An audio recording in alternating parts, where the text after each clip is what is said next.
One.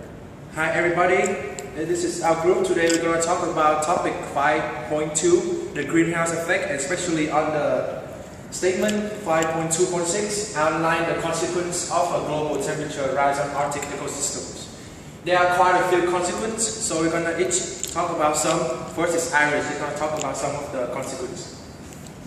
So first consequence on global warming is changes in Arctic conditions. So firstly, when the Arctic conditions are changed, the permafrost will be reduced and the loss of tundra. So the tundra, it changes into coniferous forests. And secondly, the sea level will be raised. So these are the pictures that illustrates the changes between sea level in 1979 and in 2007. And this one is sea level difference in 1984, September 14, and 2012, September 13. So as you can see in 1984, the bottom picture, the full white area in the Arctic. However, in 2012, September, only half of the white area is covered with ice. So that means that due to global warming, all the ice has melted and become extinct. And thirdly, in the expansion of the temperate species, sorry for the layout. So increases competition with native species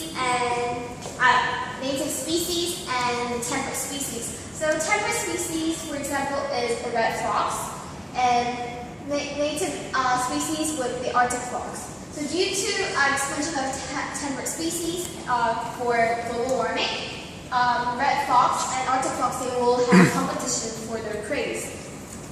So next, you will have Terry to explain other consequences.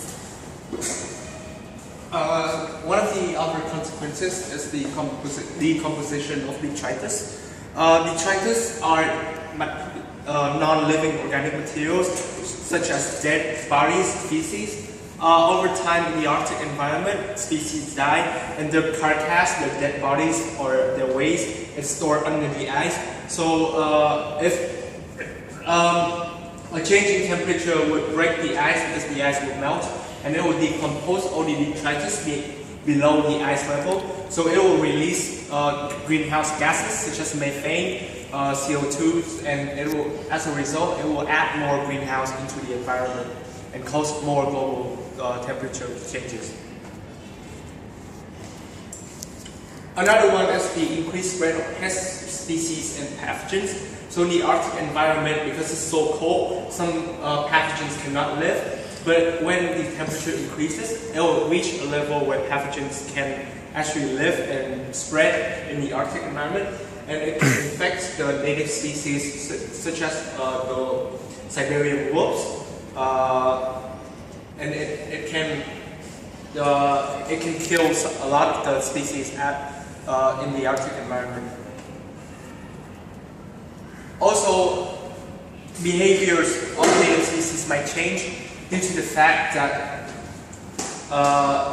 for example, polar bears, they hibernate during the winter. So when it's really cold, they just sleep. But because the temperature now changes, it moves the period of hibernation, and so the bear might end up sleeping very late or very early. And when they wake up, they won't have any food to eat because the cycle has been moved. So it will cause damages to native species.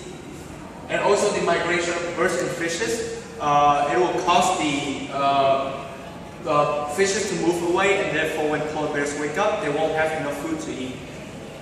And now time's going to talk about the last two consequences. The next consequence is about loss of habitat. As Iris can talk about it earlier on, rising temperatures make the ice melt, which decrease the habitat of species that live on the ground like polar bear or seals. As Axel just talked about the migration of fishes, that makes the polar bear don't have enough food to survive during the seasons. And the last one is the extinction of species.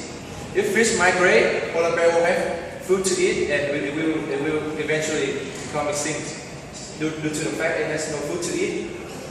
And it will change the food chain as well, since the polar bear got extinct.